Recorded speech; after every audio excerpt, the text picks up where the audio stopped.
देश के लोगों ने उपराष्ट्रपति का जो भाषण आज सुना, उस भाषण को सुनने के बाद लोग कह सकते हैं, समझ सकते हैं कि देश के उपराष्ट्रपति एक अतिरिक्त जिम्मेदारी के लिए भी कितने योग्य हैं।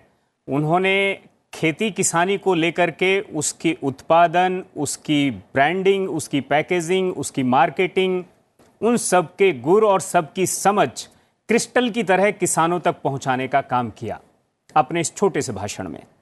और हम सीधे P20 की दिशा में फिर से चल रहे हैं, जहां पर चर्चा हो रही है इस बात को लेकर कि देश में P20 के देश एकजुट हुए हैं, इकट्ठा आए हैं, उनकी संसदों के प्रतिनिधि वहां पर इकट्ठा आए हैं, 25 स्पीकर्स हैं, 12 डिप्टी स्पीकर्स हैं, प्रिजाइडिंग ऑफिसर्स हैं, और ये सब लोकतंत्र, लोकतांत्रिक प्रक्रियाएं और जो वैश्विक चिंताएं हैं, उन चिंताओं पर चिंतन और मंथन करने के लिए इकट्ठा हुए हैं। बात लोकतंत्र की विरासत की भी हुई है।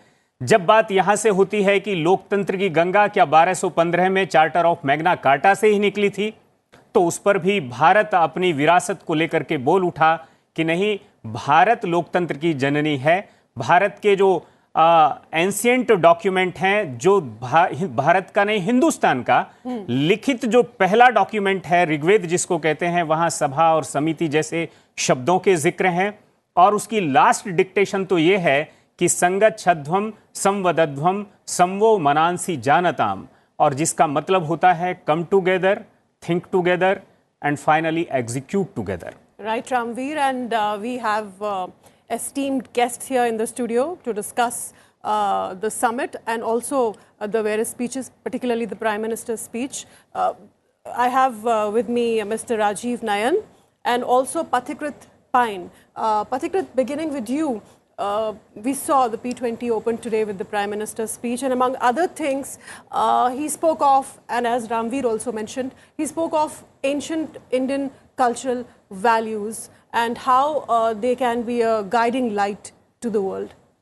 Well, absolutely. In fact, for the last 1 year that India had the presidency of G20, the most important thing that the Prime Minister has always stressed about is that you have to embed development, technology, progress with your value systems, ethos, civilizational culture, because without that, you become rudderless. And you see in the West, there are many such challenges that they are facing. It's because the whole concept of family has been dismantled over there. In fact, if you look at what happened during COVID time, it is the family values, the culture that saved each other, society worked together. So I think in that way, what you have seen in terms of discussions in the P20 or what would be discussed, the Prime Minister's speech, it is in continuation of the declarations and the core theme that the Prime Minister has stressed upon in the G20 declaration and communique itself.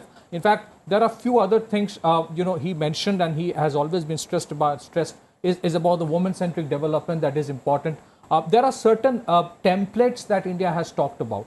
Those templates itself are based on the edifice of what you call the value systems and ethos. First and foremost, Prime Minister has always mentioned about having a human-centric development and not just a GDP-centric development. That is so very important. In fact, if you see what the Prime Minister, under the leadership of Prime Minister, India did during the COVID period, India went ahead to give vaccines to so many countries which did not have the capacity, helped Turkey during the earthquake, when many other countries did not come, helped Sri Lanka when it had a financial crisis, when we were also suffering, helped Afghanistan even when we did not have a diplomatic relation.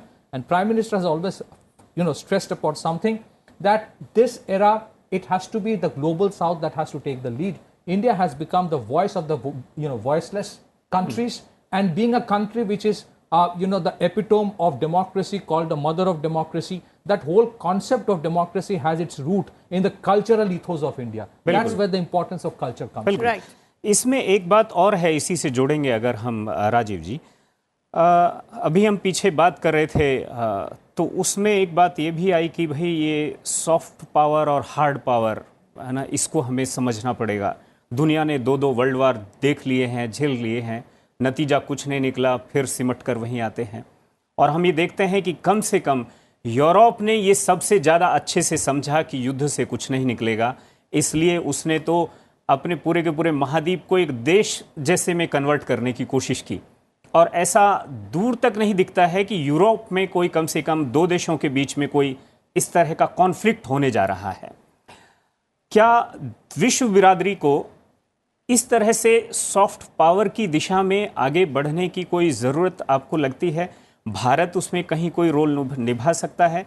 और केवल values भर से नहीं चलेगा, वो जरूरी तो ये भी होगा कि जो सिस्टम है, जो प्रोसीजर्स हैं, उनको भी डेमोक्रेटाइज तरीके से लिया जाए। देखिए, मैं तो अंतर्राष्ट्रीय संबंध का विद्यार्थी रह चुका हूँ। हाँ, तो जब भी कोई शुरुआत करता है सॉफ्ट पावर हार्ड पावर से, जो जोसेफ नाई का कैटेगराइजेशन है, तो मुझे थोड़ी सी आपत्ति हो जाती है। ठीक है। कि उसको थोड़ा समझना चाहिए, क्योंकि ये सॉफ्ट पावर भी है तो पावर है।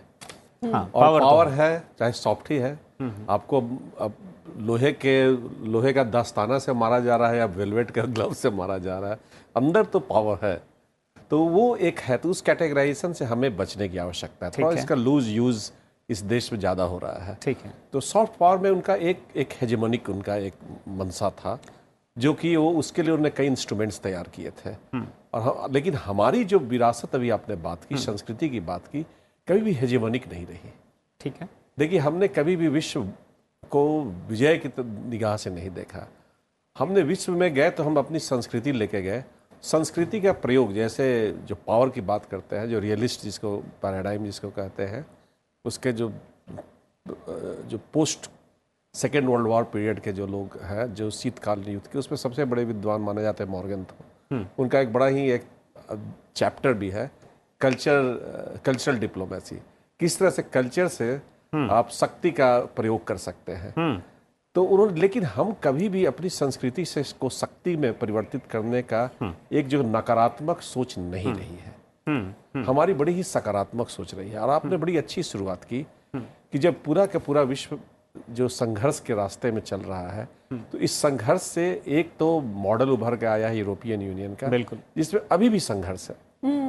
भले राजनीतिक संघर्ष उतना नजर नहीं आ रहा है जो कि हम द्वितीय विश्व युद्ध या प्रथम विश्व युद्ध के काल में देखे थे, लेकिन संघर्ष अभी भी है। अभी भी अगर आप बहुत पर्टिकुलर पॉइंट को आप मेंशन कर सकेंगे? देखिए, संघर्ष यही है कि आप किन बिंदुओं पर है? देखिए, मैं तो institute for defence study and analysis से आता हूँ। ठीक है। तो मैं शुरुआत वहीं से करता हूँ। जब आर्म्स प्रोक्योरमेंट की बात आती है और जब इंडिजिनस आर्म्स की बात आती है कि क्या एक जो हथियार खरीदा जाएगा, यूरोपियन पूरा टेंडरिंग होगा, जैसे हम तो ग्लोबल टेंडरिंग करते हैं ना, वहां पर जो यूरोपियन यूनियन का एक्सेप्शन क्लॉज है, मोस्ट ऑफ द कंट्रीज उसी का इस्तेमाल कर अपने राष्ट्र के जो रक्षा उद्योग है उन्हीं को सहयोग देते हैं, उन्हीं को अपना टेंडर देते हैं। संघर्ष चल रहा है। यूनाइटेड किंगडम बाहर निकल चुका है, वहां पर वो माइग्रेशन पर अभी भी वहां पर संघर्ष है। अभी आज के दिन में हंगरी में भी बात चलती रहती है। हंगरी तो उनसे मान नहीं रहे, वो हंगरी नहीं, पोलैंड पर उन्होंने दबाव डाल रहे हैं। बिल्कुल। तो अंदर पूरा का पूरा पश्चिमी जो पुराना जो पूर्वी यूरोप था, वो साथ में है रूस के चलते, लेकिन फिर भी उनसे भिन्न है। हम इन बिंदुओं पर बात करेंगे कि कौन कौन से इन बिंदुओं को कैसे स्पेसिफिक किया जाए और इन पर कैसे, क्या नजरिया आपका है। हमारे साथ पूर्व राजदूत गुरजीत सिंह हमारे साथ जुड़े हुए हैं। सिंह साहब, आपका स्वागत है संसद टीवी में, और स्वागत है ये जो P20 का जो पूरा उत्सव चल रहा है, इसको लेकर, इसे लेकर आपका नजरिया क्या है? भारत किस तरह से अभी G20 करके निपटा है और अभी दुनिया भर की एक तरह से 25 वहां पर लोक संसदों के स्पीकर्स हैं, डिप्टी स्पीकर्स हैं वहां पर 12, दुनिया के बहुत बड़े हिस्से का प्रतिनिधित्व करता है ये सारा क्षेत्र। G20 का जो सक्सेसफुल समिट हुआ जी, उसके बाद कई चीजें दुनिया में हो गई, भारत में हुई, लेकिन ये जो P20 अभी हो रहा है, ये उन सब की समीक्षा करेगा। जैसे G20 के समय में दुनिया भर के नेता आए थे, अभी पार्लियामेंट्री हेड्स आए हुए हैं। मैंने जब आज लिस्ट देखी, मुझे बड़ा हर्ष हुआ कि कई कंट्री से 2-2 स्पीकर आए हैं, अपर हाउस के भी आए हैं, लोअर हाउस के भी आए हैं। बिल्कुल, ये मुझे बड़ी खुशी हुई। दूसरी मुझे ये खुशी हुई कि भारत की जो गेस्ट कंट्रीज थी, उनकी रिप्रेजेंटेशन काफी अच्छी है इसमें। तो ये जैसे बांग्लादेश है, ओमान है, नाइजीरिया है, ये सब लोग इजिप्ट आए हैं जो G20 के मेंबर नहीं है, हमारे गेस्ट है। इनका आना बहुत जरूरी है। तो इससे क्या होगा कि जो parliamentary form of government, democratic form of government, उसको एक सहायता मिलती है और उसको G20 के एजेंडा में इनकॉर्पोरेट किया जाता है। अब G20 का तो बड़ा अच्छा लीडर स्टेटमेंट आ चुका है।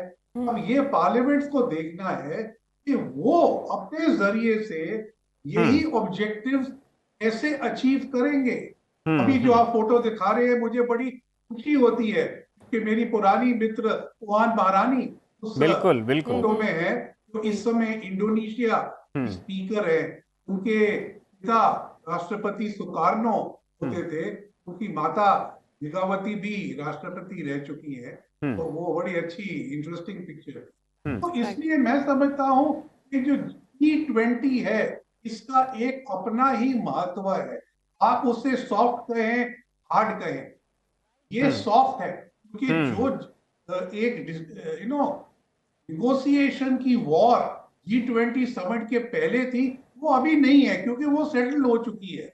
अब तो आपस में जो मेन G20 के लक्ष्य हैं और 4 आइडेंटिफाई किए गए हैं G20 के लिए, उनको पार्लियामेंट्स कैसे मदद करेंगी अपने अपने देश में, ये सबसे बड़ा लक्ष्य हमारे साथ। Right, Ambassador Gurjeet. Rajiv ji, you spoke of, we were talking about soft power versus hard power, and you said India fits into neither of these categories. So what would be the kind of term that you would like to use vis-a-vis India? We are using Vasudhaiva Kutumbakam, one world, one family. So in fact, this is the philosophy. Whether, and now it comes the issue, what happens in the practice? That is a different issues. Within a family, you will find that there could be some differences. So the value system is Vasudhaiva Kutumbakam. And once this value guides you, whatever differences come, you will try to overcome those differences. Differences are in any family, our family, your family, any family. So differences should not mean that the very value, the very norm of Vasudhaiva Kutumbakam is useless or irrelevant. Because your ethos should be to bring people together, to work together, to see what is for the mankind. When we started our Chandrayaan, when Chandrayaan 2, now this is Chandrayaan 3, when this mission started, that time this slogan was, or you can say this mantra was not generally chanted. Yet, we told that we are not just developing this lunar mission for only national development. At that time, Prime Minister told, it is for Manav Kalyan, mankind. It is for the welfare of the mankind. We will not just, after Chandrayaan 3, many European scholars and some of the countries just started using. मैंने जो देखा, कई बार सरकारें भूल जाती हैं बहुत जगह कि वो मानव भी हैं, और वो इसलिए सरकार यानी सरकार के लिए, सरकार यानी लोगों के लिए, ये बात कई बार नहीं रहती है, और तब फिर वॉर और इस तरह के कॉन्फ्लिक्ट ज़्यादा आगे बढ़ते हैं। हाँ, देखिए, ये मानव चरित्र है कि कभी कभी हम अपने मूल्यों से भटक जाते हैं। तो क्या मूल्यों के भटकाव को ही मूल्य माना जाए? जो भटकाव को किस तरह से हम हटा सकते हैं, इसका एक मूल्य होना चाहिए। हमारे मूल्य वो है जो भटकते हैं। देखिए, जेल भी है, लेकिन जेल जाना, कोई जाता है तो कहीं ना कहीं गड़बड़ी करता है तो भेजा जाता है। तो मूल्य है, लेकिन उससे भटकाव कर जो रास्ता है उसको हम मूल्य न बना। लेकिन नहीं तो प्रैक्टिकल है, प्रैग्मेटिक है, इन सब बातों पर हम भी try to justify those things.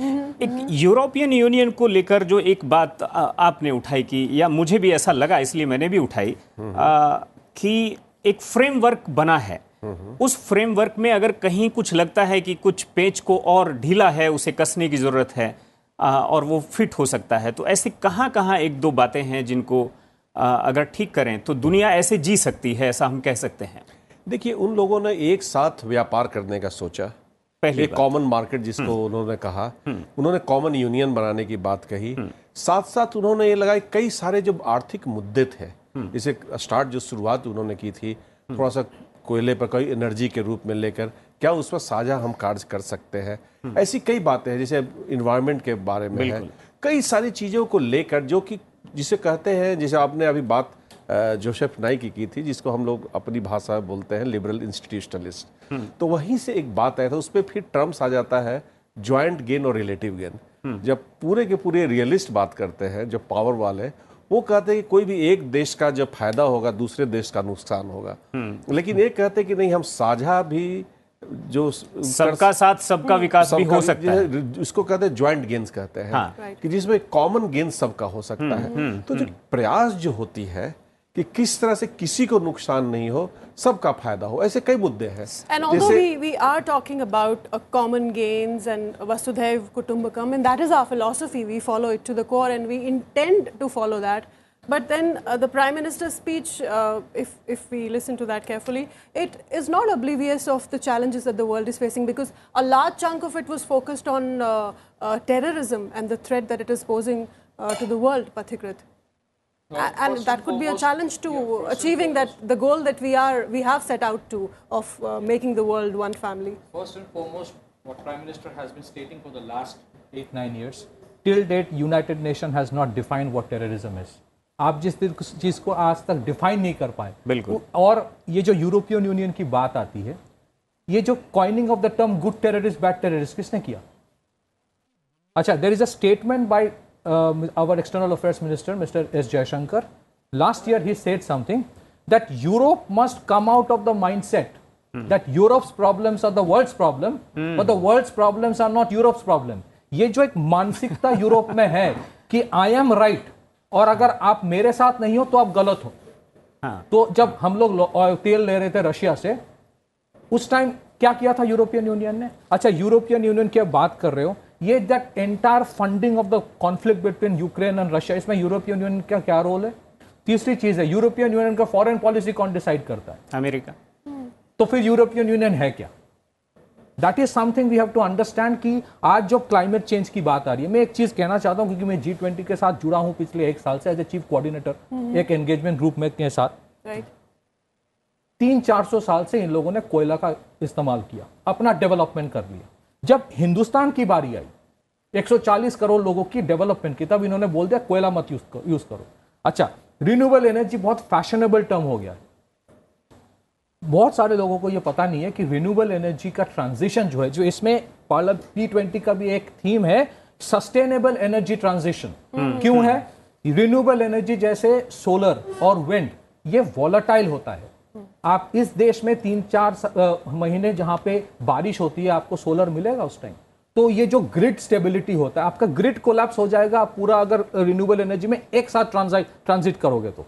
दूसरी चीज है, वो तो साइंटिस्ट को देखना नहीं, होगा। साइंटिस्ट को नहीं, ये पॉलिसी मेकर, कोई साइंटिस्ट बोल रहा है कि एक दिन में आप चेंज नहीं कर पाएंगे। हाँ, बरोबर। और इसी के ऊपर प्राइम मिनिस्टर ने ये बोल दिया है कि हमारा जो ट्रांजिशन होगा ऐसा होना चाहिए जिसका सोशल इंपैक्ट बहुत ज्यादा ना हो।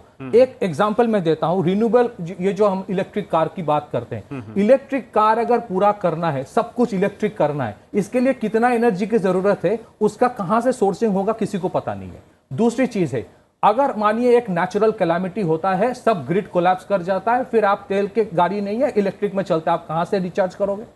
सो देयर आर प्रैक्टिकल प्रॉब्लम्स। पूरा जो हमारा ऑटोमोबाइल इंडस्ट्री है, 150-200 बिलियन डॉलर का, हजारों लाखों के तादाद में लोग एम्प्लॉयड है। एक दिन में अगर जो यूरोपियन यूनियन चाहते हैं कि आप इलेक्ट्रिक में चेंज कर लो, आपके ये जो पूरा इंडस्ट्री है that works on combustion engine technology, आप उसका इन्वेस्टमेंट कहां से आएगा? तो प्राइम मिनिस्टर इज सेइंग कि हम लोग रिन्यूएबल एनर्जी को ऐसा नहीं कि हम लोग नकार रहे हैं, हमने जितना इन्वेस्ट किया रिन्यूएबल एनर्जी में, international solar alliance, biofuel alliance, national green hydrogen mission, ये इंडिया का है। लेकिन ट्रांजिशन ऐसा होना चाहिए ताकि उसका इंपैक्ट पॉजिटिव हो, नेगेटिव ना हो। ऐसा नहीं है कि यूरोपियन यूनियन नैरेटिव तैयार करे हर चीज में कि वही सही है और डेवलपिंग कंट्रीज, अच्छा तो फिर रिन्यूएबल एनर्जी का जो टेक्नोलॉजी है आप मुफ्त में दे दो। यूरोपियन यूनियन मुफ्त में दे रहा है? नहीं दे रहा है, उसके लिए बोल रहा है कि पैसा दीजिए फिर पहले। तो ग्लोबल जो डेवलपिंग कंट्रीज होता है ना, इनके अपने अपने बहुत चैलेंजेस होते हैं। Right. We also have Ambassador Gurjeet Singh with us. Ambassador Gurjeet, are we expecting a statement or a declaration, just like the one that we had in G20, the Delhi Declaration? Are we expecting a statement here after the deliberations end at P20? I hope that is shows the consensus that you have built. I must confess, I'm a little confused by your discussion. How much we have discussed the European Union, when the European Parliament, I don't think, is an invitee to the P20. But what is good is that the Pan-African Parliament has come for the very first time to the P20, because India led African Union into the G20. And that is very positive. So what I would like to focus on is that the outreach of the global south to overcome some of the issues the other panelists have mentioned regarding the European Union and generally the global north is being strengthened. And when I mentioned so many speakers have come from countries of the global south to the P20, shows their commitment to continue to work toward the G20 agenda so that our priorities are given primacy. We do not want the global north primacy. Now, it's okay to castigate the European Union, but they are not the only part of the global north. You should remember that. So there is much more cooperation on the green issues between the European Union and India than other countries of the global north with India. So we should not, forget that. But we must make sure that the primacy of decision making, the prioritization of the interests of the global south, whether on food security, on terrorism, on the SDGs, on climate change, must take primacy to our efforts. And that is where the Indian leadership comes. I think what I saw at the G20, that when we spoke about many of these issues, the G7 countries came behind us. I don't think we can overlook that the support of the G7 countries was instrumental in the success of India's G20. They have come behind us. Problem is that when later each one individually is asked to pay up, and then they all relent, and you don't end up fulfilling the goals set at a multilateral conference like this. Those are the issues that we need to discuss with each country separately to make sure that their multilateral commitments are bilaterally fulfilled. Thank you. बिल्कुल। एक बात और है राजीव जी, जिस चीज़ को थोड़ा सा हम आगे बढ़ाकर समझने की कोशिश करें, संसद जो है एक तरह से, और इस तरह के जो कार्यक्रम होते हैं उनमें एक दूसरे देश जो हैं उनके डेलीगेशंस, उनके प्रतिनिधि समझने सीखने का ये अच्छा मौका होता है। वैसे तो आजकल सब कुछ कम्युनिकेशन का दौर है, तो सीखने समझने के लिए दूर से भी बैठकर आप सीख सकते हैं, लेकिन नज़दीक आने की बात फिर कुछ और ही है। भारत की संसद के संदर्भ में अगर मैं एक छोटी सी बात करूं और उस पर आपका नज़रिया चाहूं, संसद संवाद, सहमति और वो उसका मैंडेट है, लेकिन कई बार क्या होता है कि संसद जो है वो पार्टी, जैसे कोई चुनावी मैदान होता है या वहाँ खड़े होकर के पार्टियां चुनावी भाषण दे रही हैं, उस तरह की चीज़ें देश के लोगों को देखने के लिए मिलती हैं। मतलब दोनों चीज़ें एकदम सेपरेट हो सकती हैं कि जब आप संसद में हैं तो आप अलग हैं, आप अलग तरह से बिहेव करें, जब आप बाहर हैं या चुनावी रैली कर रहे हैं तब आपका बिहेव अलग हो सकता है, एज ए पार्टी और एज ए पार्लियामेंटेरियन। ठीक है, दोनों को आपको अलग अलग करना चाहिए। इस पर आप कैसे कहें? नहीं, देखिए, बातचीत चर्चाएं तो चलती हैं, जनतंत्र का एक मूल मंत्र है। हाँ। बिना चर्चा का फिर फायदा क्या हुआ कि संसद का निर्माण क्यों हुआ? हाँ। असहमति का यह मतलब नहीं है कि आगे सहमति नहीं बनेगी। हाँ। जहां मूल मुद्दे हैं, और जैसे अभी G20 की बैठक चल रही है, अब यहाँ मूल मुद्दे हैं कि जो हमने पिछले महीने में जो एक डिक्लेरेशन किया, जो अपना एक गोल सेट किया, अब उसको कैसे इम्प्लीमेंट किया जाए। तो ये सारे संसद, कई जगह हो सकता है संसद में जाने की आवश्यकता नहीं हो, कई जगह संसद बहुत ही मूलभूत और बहुत ही महत्वपूर्ण होगी, वहाँ भी बहस चलेगी। देखिए, जहाँ जनतंत्र होगा वहाँ बहस से नहीं भागना चाहिए। मैंने देखा विषय पर बहस चलना ये तो अच्छी बात है। हाँ, लेकिन कई बार वो कहीं दूसरी जगह से शुरू होती है और वो दूसरी जगह के लिए की जाती है। देखिए, वही तो परिपक्वता उस जनतंत्र का दिखाती है कि आप कितने अच्छे तरीके से अपने मूलभूत मुद्दे पर बैठ रहते हैं और वो किस तरह से आप इसको क्रियान्वित करते हैं। देखिए, अंत में कोई भी प्रोग्राम जो होता है, कार्यक्रम होता है, जो आपने एक निर्णय लिया, उस निर्णय को आप अपनी जनता तक, जनतंत्र में क्या है, जन का तंत्र, बिल्कुल, या जन तक अपने जितने सारे कार्यक्रम आपने किए,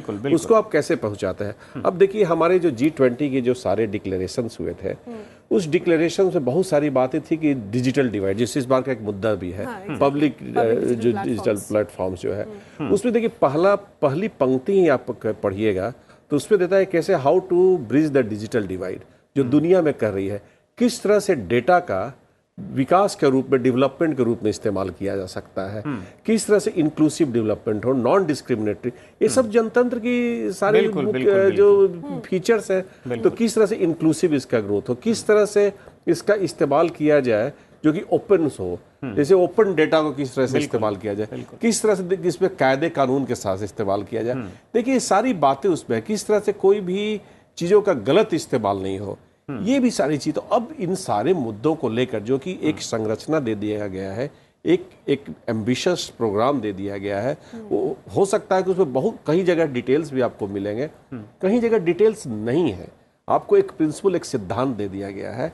अब उस सिद्धांत को देखिए, वहाँ का जो कानून है, वहाँ की जो कानून पद्धति है, जो प्रक्रिया है जिससे उस सारे कार्यक्रमों को क्रियान्वित किया सकता है। We can expect a detailed paper, much detailed paper. No, I'm saying that if you go through any law, international law or any agreement, or if you go to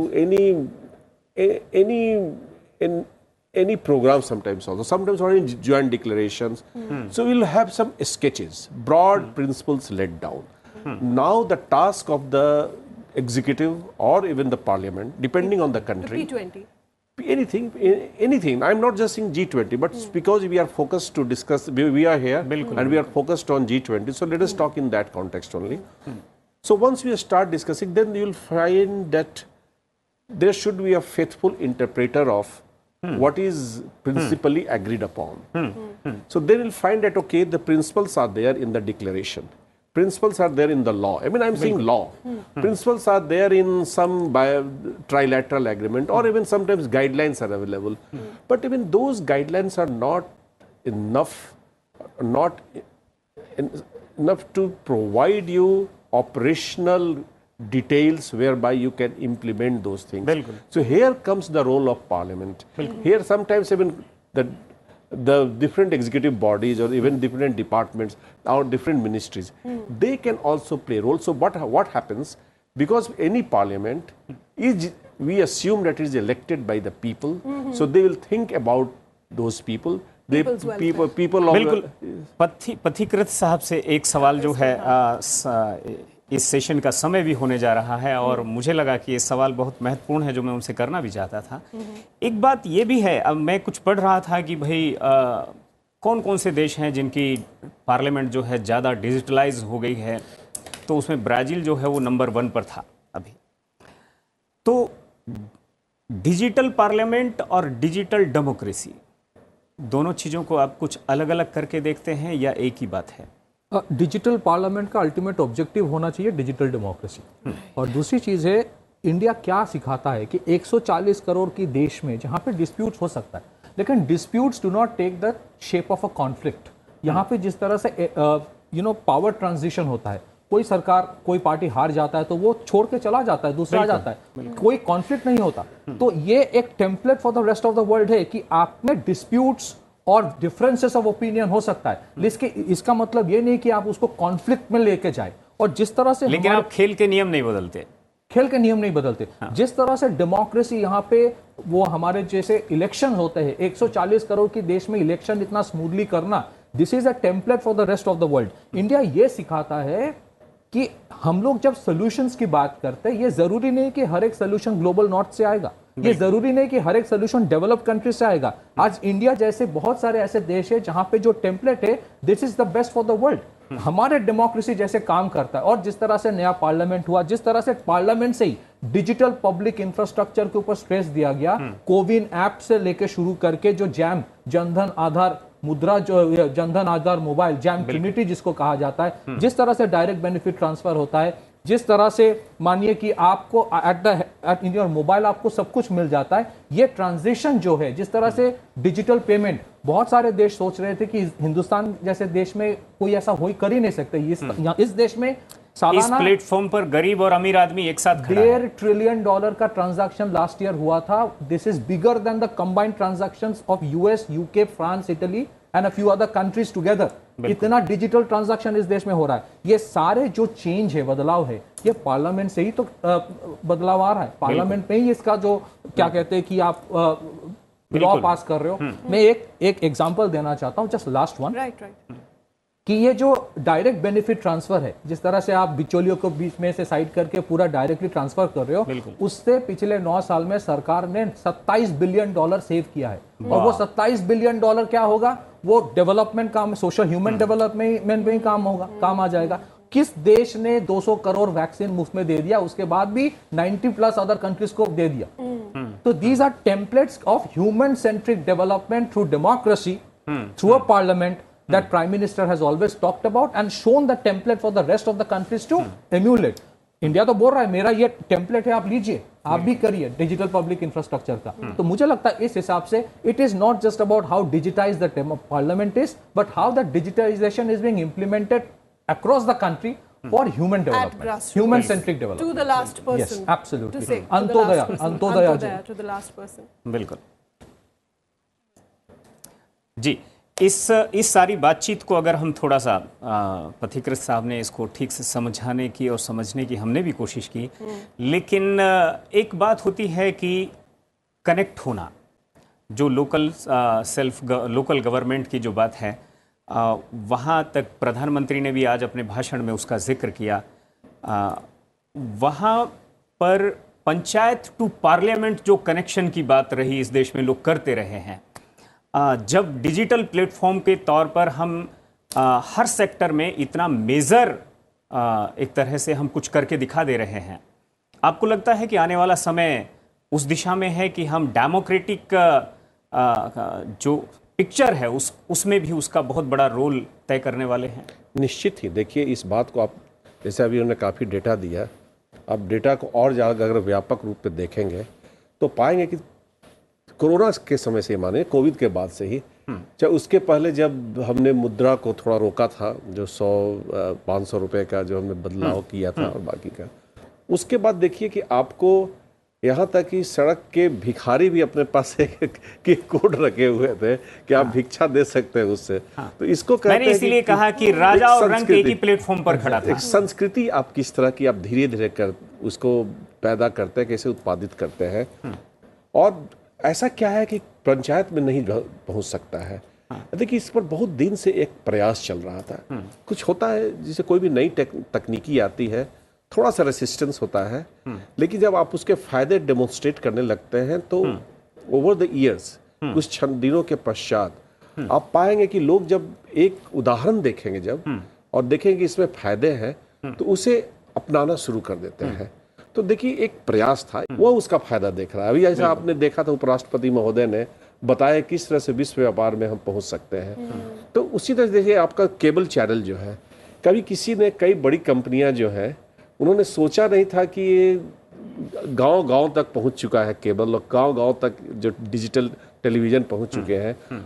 वो महानगरों को सोच कर ही अपना सीरियल्स बनाया करते थे। जब उनका, उसमें से एक CEO है, मैं नाम अभी यहाँ नहीं लूँगा, जिक्र कर रहे हैं, तो उन्होंने कहा कि हमें शॉक हुआ जब हमारा रेटिंग गिरना शुरू हुआ। तब उन्होंने अपना सर्वे कराया, पता चला कि भाई अब केवल आप शहर के लोग ही नहीं देख रहे हैं, बड़े शहरों के गांवों तक पहुंच गया है। तब उन्होंने पूरा के पूरा अपना कार्यक्रम बदला। तो ये कहता है कभी कभी बाजार भी है, बिल्कुल, बाजार भी बदलाव की तरफ ले जाती है। बदलाव के लिए और जो G20 का जो आप डिक्लेरेशन देखेंगे, जितने भी आप हेडिंग्स जाएंगे, हर जगह प्राइवेट सेक्टर को लाने की बात हो रही है। हर जगह की भाई प्राइवेट सेक्टर को आप छोड़ नहीं सकते हैं। पथिकृत साहब, मैं एक पार्लियामेंटेरियन को जानता हूं, उन्होंने अपने लोकसभा क्षेत्र में ये सर्वे कराने के लिए काफ़ी एफर्ट लगाया और स्कूलों में, कॉलेजेस में बच्चों को दिया कि भाई मैं अभी सेशन शुरू होने वाला है, ये बताओ कि आपकी समस्याएं क्या हैं जो मैं वहाँ पर राइज करूँ, उन्हें उठाऊँ। लेकिन ये बात जो मैं बता रहा हूँ ये कई साल पुरानी है। लेकिन आज के डिजिटल युग में इन सब चीज़ों को हर पार्लियामेंटेरियन बहुत आसानी से कर सकता है, क्योंकि हमारा वो देश है जहां पर सबसे ज़्यादा लोगों पर एक प्रतिनिधि है। मतलब एक दुनिया में ऐसे भी देश हैं जहां 500 लोगों पर एक सांसद है, लेकिन हमारे यहाँ वो 15 लाख से 20 लाख के ऊपर एक सांसद है। देखिए, एक चीज़ मैं कहना चाहता हूँ, बहुत सालों से हम लोग ये सुनते हैं कि ब्यूरोक्रेसी काम नहीं करता है, लेकिन उसी ब्यूरोक्रेसी को पॉलिटिकल लीडरशिप ने, अच्छे पॉलिटिकल लीडरशिप हो तो किस तरह से ये ब्यूरोक्रेसी एफिशिएंटली काम कर सकता है, ये दिखा दिया पिछले 9-10 साल से। मैं आपको एक उदाहरण देता हूँ। जिस तरह से आप जिस चीज़ की बात कर रहे हैं, आज अगर आप ट्रेन में ट्रैवल कर रहे हैं, आपको कोई दिक्कत है, आप ट्वीट कर दीजिए, आपको देखेंगे तुरंत आपके पास सहायता आ रहा है, रेस्पॉन्ड होता है। जिस तरह से सरकार ने और सरकार के हर एक डिपार्टमेंट जिस चीज के ऊपर अभी आप उनको इन्फॉर्म करेंगे, तुरंत आपके पास मदद आ जाता है और कम से कम वो रिस्पॉन्ड करता है। मैंने ये जो इजराइल से इवैक्यूएशन हो रहा था, उसमें मेरा कुछ इश्यूज था जो मैंने उनको बताया कि देयर आर सर्टेन इश्यूज, ये कुछ लोग कुछ प्रॉब्लम फेस कर रहे थे। मैं हैरान हो गया जिस तरह से एमईए ने रिस्पॉन्ड किया, जिस तरह से उन लोगों को मदद पहुंचाया, ये काबिले तारीफ है। और ये सरकार, इसमें 2-3 चीजें हैं सर। पहली तो डिजिटल इंफ्रास्ट्रक्चर है, दूसरी है कि विलिंगनेस, बिल्कुल, और तीसरी है कि you have to serve the people. ये जो मानसिकता आई है, और सरकार, सर ने जैसे बोल रहे थे कि प्राइवेट सेक्टर की सरकार ये भी समझता है कि ये helping the people, uplifting the people, ये सिर्फ सरकार खुद नहीं कर पाएंगे। इसके लिए you require the private sector, you require the NGOs, you require everybody. सबको इक्वली हेल्प सबसे लेना और सबको एम्पावर करना सरकार का काम है, फैसिलिटेट करना। That is what the government is doing. आप एक एनेबलिंग एनवायरनमेंट तैयार कर रहे हो जिसमें private sector is giving the service. That is so very important. और ये जो एक रियलाइजेशन सरकार ला रहा है, प्राइम मिनिस्टर ने खुद कहा कि private sector has its role, that can not be denied. और इसके वजह से आप देखिए आज जितना इट हैज बिकम इजी, वो ब्रॉडबैंड का प्राइस कितना कम हो गया because of the private sector. तो accepting the role of private sector क्या है, लोग ही तो है, हिंदुस्तान के लोग हैं जो कर रहे हैं। So, in other words, can we say, Rajiv ji, that it's not the global north that is providing solutions anymore, or completely providing solutions? India is taking a lead there now. No, look, actually, when this G20 was conceived, the idea behind it was to pull the resources. It should not be a confrontational body. Not in a confrontational sense. I'm just coming to it. Just in an analytical. No, I'm just coming to it. So we all should sit together. And you are quite right that India also has got ideas, plans, visions, and heritage. Yeah. Everything that we discussed on this even day. Global South, And the what we are PNC talking about now, it is going to be dominated by Global South. There are 55 countries in African Union. So they are going to come. There are 27 countries in European Union. So they are there. G20 is there, but there are many countries which are involved in the entire process. So the idea is that we all should share our experiences and we think about how to overcome, as Prime Minister said, global challenges so that the financial stability of the world is maintained.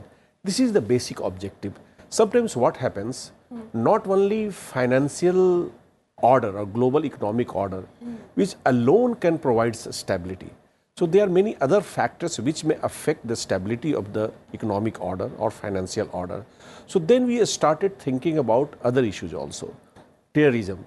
The very second or third, when this was conceived in 1999 as a forum of finance ministers and governors of central banks of the G20 groups. I will not say countries because there are groups also, or entities, let us call it, the correct term is entities. So then thereafter in 9/11 happened in 2001, some venues were shifted. That we cannot hold this meeting here. So then they realized that we just can't think about finance alone. That's why then I started thinking about youth, skill development, terrorism, and democracy, participation of people, how you are going to just increase.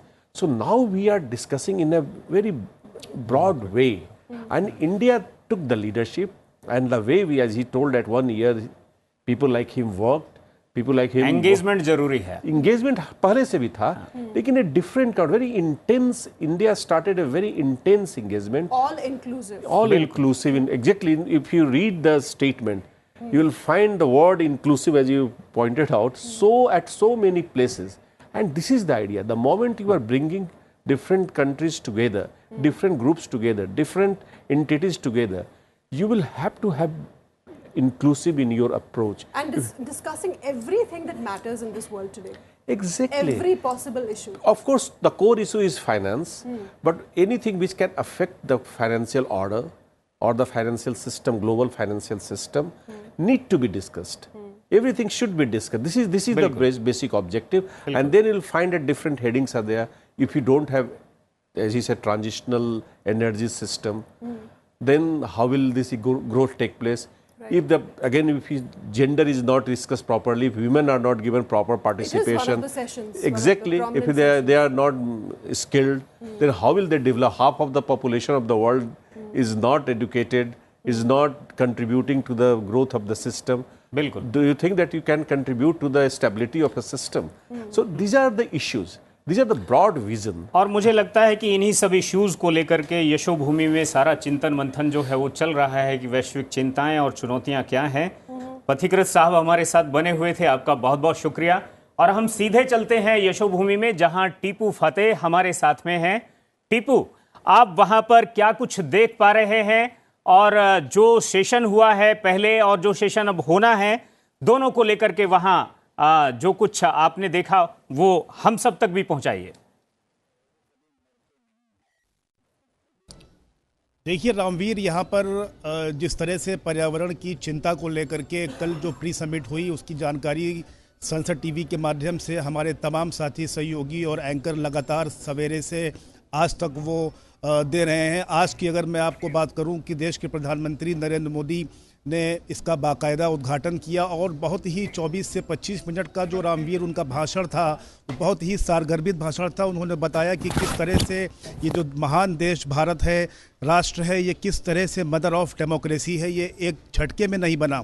ये mother of democracy बनने में, जिसको लोकतंत्र की जननी भी कह सकते हैं, हज़ारों साल की तपस्या रही है. उन्होंने ऋग्वेद का उदाहरण दिया. उन्होंने तमिलनाडु के शिलालेख की भी चर्चा की कि किस तरीके से 1200 साल पहले शिलालेख में लिखा हुआ है कि वहाँ की जो पंचायतें थी, और डिस्कशन और डिबेट के माध्यम से वहाँ की पंचायतें अपने समस्याओं का समाधान करती थी. तो आज जिस तरीके से जलवायु परिवर्तन जैसी विकट समस्या हमारे सामने देखने को मिल रही है, न सिर्फ भारत बल्कि पूरी दुनिया इसकी चपेट में है. आप देखिए कि अंटार्कटिका में किस तरीके से बर्फ़ पिघल रही है. वैज्ञानिकों का अनुमान है कि 2050 में बर्फ़ पिघल जाएगी और समुद्र का जलस्तर काफ़ी बढ़ जाएगा. बहुत ही गंभीर चिंतन और मनन का ये विषय है, क्योंकि जब दुनिया खतरे में है तो ऐसे में दुनिया के तमाम देश एक मंच पे आकर के, और सबसे सौभाग्यशाली ये बात है कि भारत को उसकी मेज़बानी मिली है. और आपने देखा कि किस तरीके से G20 के सफल आयोजन के बाद में P20 का सफल आयोजन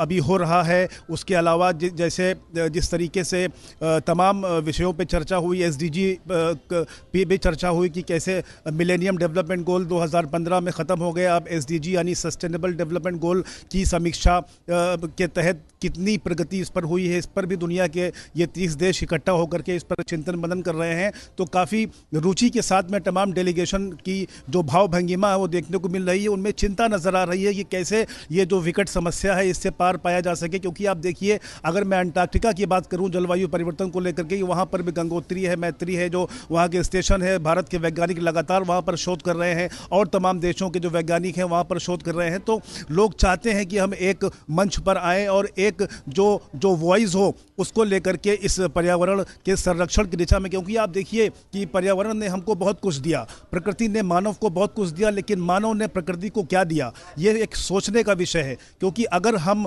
आप देखिए कि जब सर्दी होती है तो गर्मी जैसा एहसास होता है, बारिश में धूप निकलती है, मौसम हर पल करवट बदलता है. तो ये देखने गौर करने का विषय है. इस पर कैसे हम कंट्रोल कर सकते हैं, तो कहीं ना कहीं हम मानव ही इसके पीछे जिम्मेदार हैं. और देखिए, शुरुआत अपने घर से होती है, शुरुआत मनुष्य के व्यक्तिगत स्तर पे होती है. अब मैं याद करना चाहूँगा महात्मा गांधी को. उनके पास एक बच्चा, एक माँ जाती है और कहती है कि मेरा बेटा गुड़ बहुत खाता है. तो महात्मा गांधी ने कहा कि ठीक है, आप 2 दिन बाद आइएगा.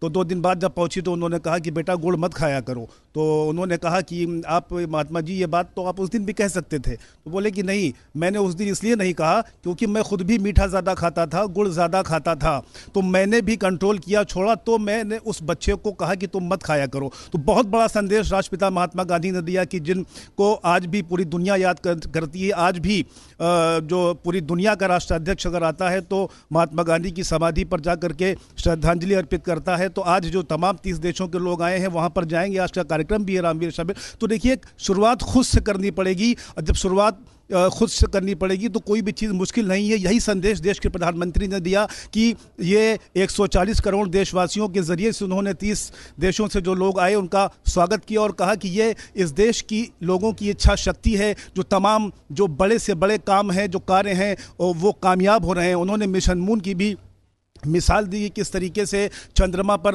मिशन मून लैंड करने में कामयाबी हासिल किया और भारत का झंडा बुलंद हुआ। तो बहुत सारी इस तरह की चीज़ें हैं और वो ऐसी चुनौतियां हैं जो कॉन्टेम्परेरी चुनौतियां हैं जिसके समाधान के लिए भारत भी तत्पर है और प्रयास कर रहा है। फिलहाल कल आज भी चर्चा होगी रामवीर, और कल भी इस पर मंथन होगा, गहन चिंतन होगा, उसके बाद में जॉइंट डिक्लेरेशन जारी होगा और उम्मीद की जा रही है कि इस दिशा में भारत जो पैगाम देगा, जो संदेश देगा, उसकी जो एक तरीके से जो संदेश है वो दुनिया के कोने कोने में जाएगा। रामवीर। बिल्कुल टीपू, G20 के सफल आयोजन के बाद अब जो डिक्लेरेशन कल जारी होगा उसे लेकर सबकी नजरें होंगी। लगातार आप तक हम अपडेट के लिए आते रहेंगे और एक बार मैं और टीना आपका फिर से स्वागत करना चाहेंगे। तमाम दर्शक जो अभी हमारे साथ जुड़ रहे हैं उन्हें हम बता दें कि P20 का आज औपचारिक उद्घाटन हो गया और सत्र को प्रधानमंत्री नरेंद्र मोदी ने संबोधित किया। साथ ही लोकसभा अध्यक्ष ने भी तमाम देशों के संसदों के प्रतिनिधियों को संबोधित किया। अब जो है वो दो महत्वपूर्ण विषय हैं जिन पर आज चर्चा की जानी है। टीना। Absolutely. So the inaugural session of the 9th G20 Parliamentary Speakers Summit has concluded.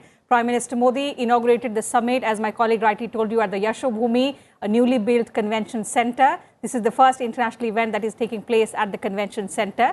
Welcoming delegates on behalf of 140 crore Indians, the Prime Minister said the P20 summit on the land, which is not only known as the mother of democracy, but it's also the largest democracy in the world. Another reaffirmation by the Prime Minister that the democratic values that India has been talking about has not been borrowed from any Western countries. There's no Western influence, but the fact that India was the first home of all of these democratic values like equality, harmony, peace that India is propagating today. As representatives of different parliaments from around the world, the Prime Minister underlined the importance of debates and deliberations, as he mentioned accurate examples of such debates from history.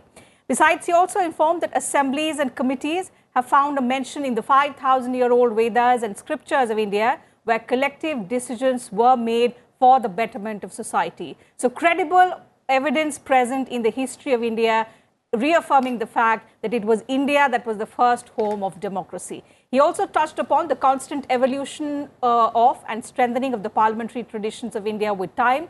We'll discuss each of these aspects over the course of the next 1 hour on this broadcast, along with other important issues that were raised by Lok Sabha Speaker Om Birla, who is chairing the P20 summit, and also the address given by IPU President Duarte Pacheco, where he spoke about pertinent global issues that the world needs to really act upon. So we'll be discussing all of these aspects with eminent guests who are joining us on the program today. We have with us Mr. Rajiv Nayan. He's from the MPIDSA. Thank you, sir, for your time. Thank you very much. Delighted to have you with us in the studio. And joining us virtually are two former ambassadors, Mr. Bhaskar Balakrishnan and Mr. Yogesh Gupta. Thank you to both of you, sir, for your time. Welcome to the program.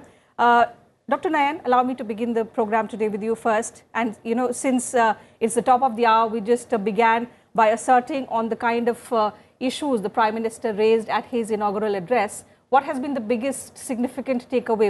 The fact that it was a short speech, but it was quite high on substance. The Prime Minister spoke about various issues that India has been talking about, both domestically and internationally. I don't know about domestically, but yes, I'll talk about internationally. So first of all, he was Prime Minister of the country. That country's name is India. India is a democratic country. This forum, this G20 forum, is basically a forum, or you can say an order of not just democratic countries.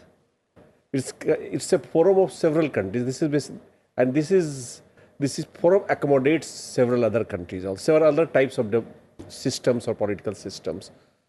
So Prime Minister has basically conveyed the message that democracy has got its own advantage. Second thing, he says that India, we don't have to learn democracy from other countries. We have got a tradition.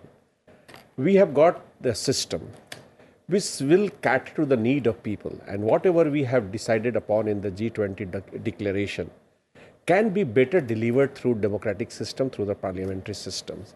So he talked about other issues which may affect the stability of the system. It could be democratic or it could be non-democratic.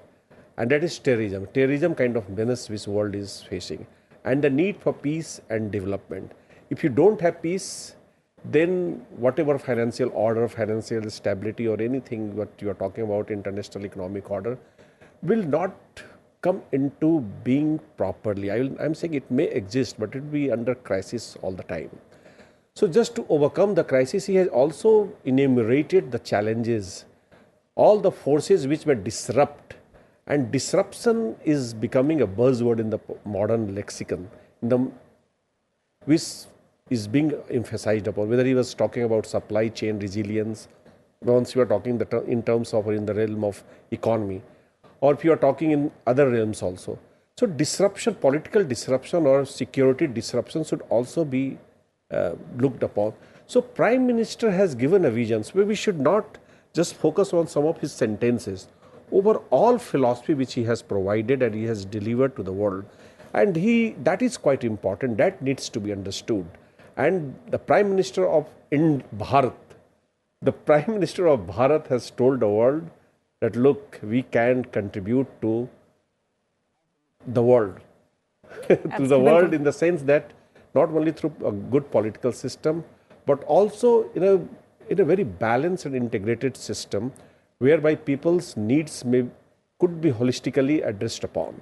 And this is the message which we need to understand, not just a few words here and few words there. बिल्कुल राजीव नयन जी, तो क्या संदेश है भारत के लिए, दुनिया के लिए? प्रधानमंत्री ने जो संबोधन में बातें कही हैं, आइए एक बार पहले सुन लेते हैं कि P20 सम्मेलन के दौरान प्रधानमंत्री ने क्या कहा है.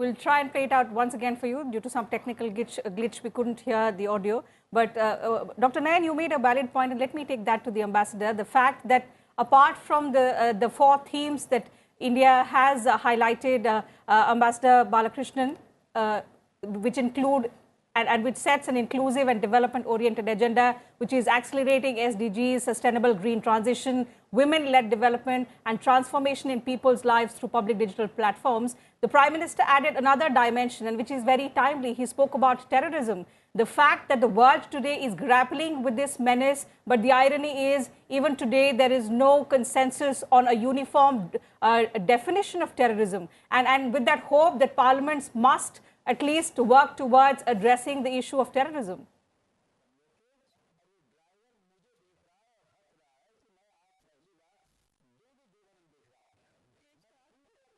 Ambassador Balakrishnan, can you hear me, sir?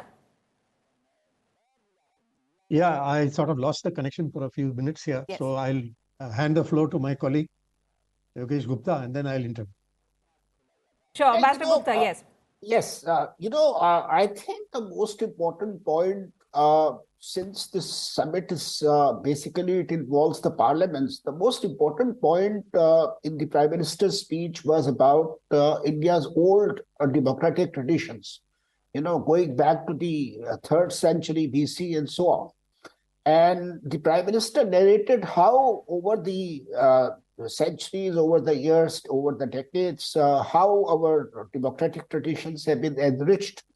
How even in the old times, we used to have these debates at the level of local bodies, at the level of states and so on, and how this tradition has been enriched to the present day. So many elections have been held since the country got independence. Last time in 2019, 600 million people participated. This time, next year, about 1 billion people are going to participate. So India, has earned its name because we have been able to strengthen the democracy over the years. And so that was one important point that the Prime Minister made. Then he talked about the diversity, how the country has rich diversity, in different parts of India. We have so many languages, we have so many customs, so many dresses, so many TV channels, press, which enrich our discussions. Then, of course, he talked about terrorism, the issue of terrorism, which is extremely important. India has faced this threat of terrorism, cross-border terrorism across, and we are seeing this now, in the Middle East, where Israel is facing this problem due to terrorism from the, this Hamas in the Gaza Strip. So this problem continues. And then, of course, the Prime Minister mentioned about the other important aspects, the women-led development, the issue of climate change, and so on. So these were the salient points. And I think the overarching message, of course, is that we have this one earth, one family, and one future. And that we have to come together collectively. We have to work out solutions collectively. And because we are all there in the same boat, we have to find solutions to these problems. So basically, that was the sense of what the Prime Minister said. बिल्कुल राजीव नयन जी, थोड़ा इस समय के जो हालात हैं दुनिया भर में, हम देख रहे हैं जियो पॉलिटिकल क्या स्थिति है, किस तरह से धड़ों में दुनिया बटी हुई है, ऐसे में G20 और P20 की theme one world, one family, one future, और प्रधानमंत्री का ये कहना कि हम सबको साथ आने की ज़रूरत है, ये समय की कितनी बड़ी ज़रूरत है? समय की आवश्यकता। कारण क्या कि देखिए, दुनिया आज नहीं बटी हुई है, दुनिया हमेशा बटी हुई है, और इस बटी दुनिया को हम किस तरह से संभाल सकते हैं, यह उस समय के नेतृत्व का जो एक कुशलता है। समाज पहले से जो आप आदि काल में जाएंगे, अनादि काल में ऐसा नहीं था कि संघर्ष उस समय नहीं होता था। समय महाभारत में संघर्ष हुआ है, रामायण काल में संघर्ष हुआ है। देखिए, वो तो संघर्ष चलता रहेगा। आप इस संघर्ष के में आप किस मूल्यों को लेकर चलते हैं और कितनी कुशलता से इस संघर्ष को समाप्त करते हैं, उस पर मानवता का भविष्य निर्भर करता है। जब हमने वसुधैव कुटुंबकम की बात की है, तो इसके अंदर गहरा एक संदेश होता है कि रहेंगी चुनौतियां, रहेंगी। चुनौतियों को हम किस तरह से सामना करें और एक परिवार की तरह सामना करें। अभी थोड़ी देर पहले हम बात कर रहे थे, परिवार के अंदर भी देखिए संघर्ष होती है, परिवार के अंदर भी आप देखेंगे कि मतभेद होते हैं, लेकिन पारिवारिक मूल्य अगर उसके ऊपर आ जाते हैं तो देखिए उस सारे संघर्ष को हम समाप्त कर देते हैं। तो उसी नेतृत्व कैसा होता है उस परिवार का, तो उसी तरह से आज भारत एक नेतृत्व प्रदान कर रहा है इस बटी हुई दुनिया का, जिसे कहते हैं कि कॉन्फ्लिक्ट रिडन अभी जो वर्ल्ड है, जो हमेशा से रहा है, थोड़ा कम इधर विषय बदलते रहते हैं, वो बदलते रहेंगे, कल भी थे, आज भी हैं, कल भी रहेंगे। तो किस तरह से हम इसे आगे लेके चलते हैं। तो आज की जो समस्याएं हैं, और विशेष करके जो आपने G20 P20 की बात की, इसका मूलभूत, इसका जो कोर इशू है वह है आर्थिक व्यवस्था को बनाए रखना, और वैसे सारी समस्याएं जो कि इस व्यवस्था को, जिस एक फाइनेंशियल ऑर्डर जिसे कहते हैं, उसको नुकसान पहुंचाने का जो प्रयास कर रहा है, उसको हम किस तरह से आगे उसको निपटा सकते हैं, उसे बनाए रखना है। लेकिन कई सारे तत्व हैं, फिसिपेरस टेंडेंसीज जिसको हम अंग्रेजी में बोल देते हैं, उन फिसिपेरस टेंडेंसीज को हम किस तरह से एक समाहित करते हैं, एकीकृत करते हैं, और उसे किस तरह से हम आगे बढ़ाते हैं, यह है कुशल नेतृत्व का प्रश्न। तो जो बात लेकर आगे बढ़े हैं वसुधैव कुटुंबकम, ये एक मूल्य है, और इस मूल्य के अंदर ही हम जितनी विश्व की समस्याएं हैं उनका समाधान करने का प्रयास करेंगे। चाहे वह डिजिटल इकोनॉमी की बात हो रही है, चाहे जो महिलाओं का सशक्तिकरण की बात हो रही है, चाहे आप इसमें ऊर्जा संकट से निपटने की बात कर रहे हैं, चाहे इसमें पर्यावरण संकट से निपटने की बात कर रहे हैं, या पर्यावरण संकट से किस तरह से विकास को जोड़ा जाए उसकी बात कर रहे हैं। हर तरह की जो बातें हो रही है उसे एकीकृत, जिसे इंटीग्रेशन जिसको कहते हैं, एक इंटेग्रल ह्यूमनिज्म की जो बात हमारे यहाँ कई लोगों ने किया है कि एक बटे हुए तरह से आप नहीं कीजिए। मानव जो है, मानव के कई पक्ष है, जिसे कई पाश्चात्य जगत ने बाद में समझा और लेकिन हमने इस बात को बहुत पहले से जोड़ दिया। पर्यावरण हमारे जीवन का हिस्सा है। देखिए, हम पूजा पाठ भी करते हैं पेड़ का, नदियों का, गंगा नदी कहते हैं, कृष्णा, कावेरी, जमुना। देखिए, इसके पीछे एक मंशा रहती है कि आप इसका प्रिजर्वेशन कर रहे हैं, इन्वायरमेंटल प्रिजर्वेशन कर रहे हैं। आप जो खेती कृषि शुरुआत करते हैं, गाँव के अगर आप रहने वाले हैं, तो उसके पहले ही पूजा की जाती है, उसको आप पूजा करते हैं उसके पहले।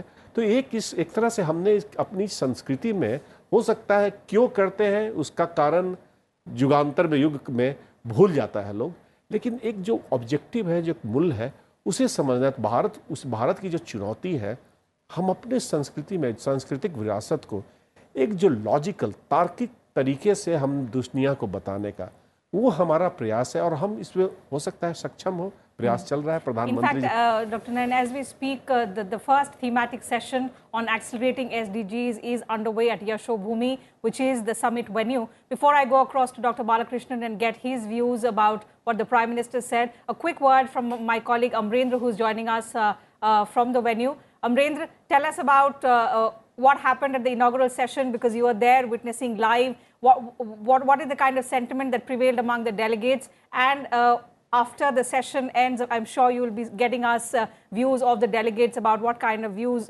prevailed at the first thematic session on accelerating SDGs. Take us through what's happening. टीना, जिस तरह से G20 की प्रेसिडेंसी के बाद P20 का एक आयोजन, जिसमें दुनिया भर की संसद के जो अध्यक्ष हैं और उनके डेलीगेशंस हैं, लगभग 25 संसद के डेलीगेशंस यहाँ पे मौजूद हैं, उसका जो ओपनिंग सेरेमनी था आज, और प्रधानमंत्री जी ने जिस तरह से इस वैश्विक मंच पर कई बड़े मुद्दों को एड्रेस किया, एक बड़ी बात थी।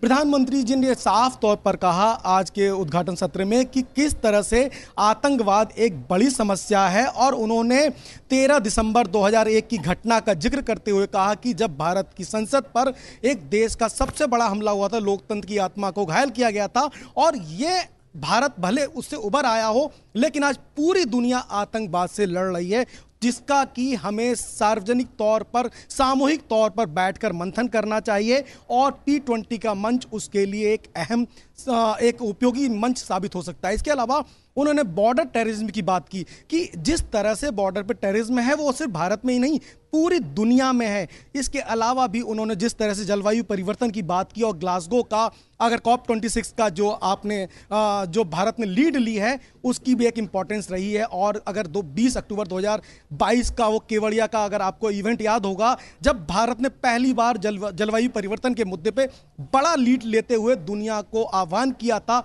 उसके बाद पूरी दुनिया में G20 का जो आउटकम आया था, उसमें आपने देखा होगा दिल्ली डिक्लेरेशन में सभी ने पूरे एक सुर में जलवायु परिवर्तन से लड़ने की बात की गई। इसके अलावा प्रधानमंत्री जी ने आज एक बड़ी बात कही। प्रधानमंत्री जी ने जिक्र किया कि किस तरह से भारत की संसद ने 33% महिलाओं को आरक्षण देकर महिलाओं को बराबरी का हक देने का प्रयास किया है, और सशक्तिकरण के साथ बराबरी का हक देना एक बड़ी बात है, और उन्होंने दुनिया से अपील की है कि भारत उस ओर आगे बढ़ रहा है। इसके अलावा सबसे बड़ी बात कि भारत का जो इलेक्शन का जो तंत्र है, जो चुनाव का तंत्र है, उसमें प्रधानमंत्री जी ने 2019 का कोट किया। उन्होंने बताया कि इतना बड़ा तंत्र और 2019 का इतना बड़ा चुनाव पूरी दुनिया ने देखा, और किस तरह से आज से 25 साल पहले भारत ने ईवीएम प्रारंभ किया और एक ट्रांसपेरेंसी के साथ यहाँ पे चुनाव होता है, सत्ता का किस तरह से हस्तांतरण होता है, उसकी बात भी कही। और साथ में 2024 में